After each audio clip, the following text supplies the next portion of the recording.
Hello চতুর্থ শ্রেণীর প্রিয় শিক্ষার্থীরা, তোমাদের গণিত বই 48 পৃষ্ঠার সমাধান করব আজকে 10 নম্বর প্রশ্নের উত্তর করব।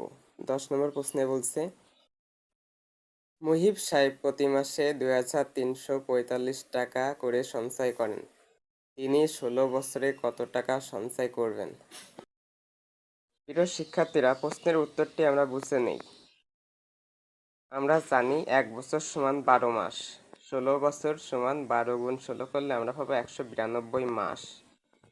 এক মাসে সঞ্চয় করেন 2345 টাকা, অর্থাৎ 192 মাসে সঞ্চয় করবেন 2345 গুণ 192 টাকা। তাহলে আমরা উত্তর পাই